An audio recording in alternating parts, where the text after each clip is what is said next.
সুবহানাল্লাহ বলো হামদুলিল্লাহ লা ইলাহা ইল্লাল্লাহ সুবহানাল্লাহ বলো হামদুলিল্লাহ লা ইলাহা লা ইলাহা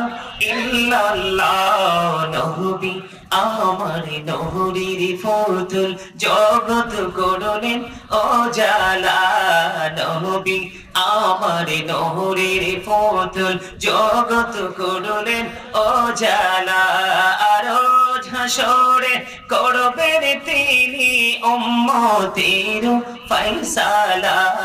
সুবহানাল্লাহ আলহামদুলিল্লাহ লা ইলাহা ইল্লাল্লাহ লা ইলাহা ইল্লাল্লাহ লা ইলাহা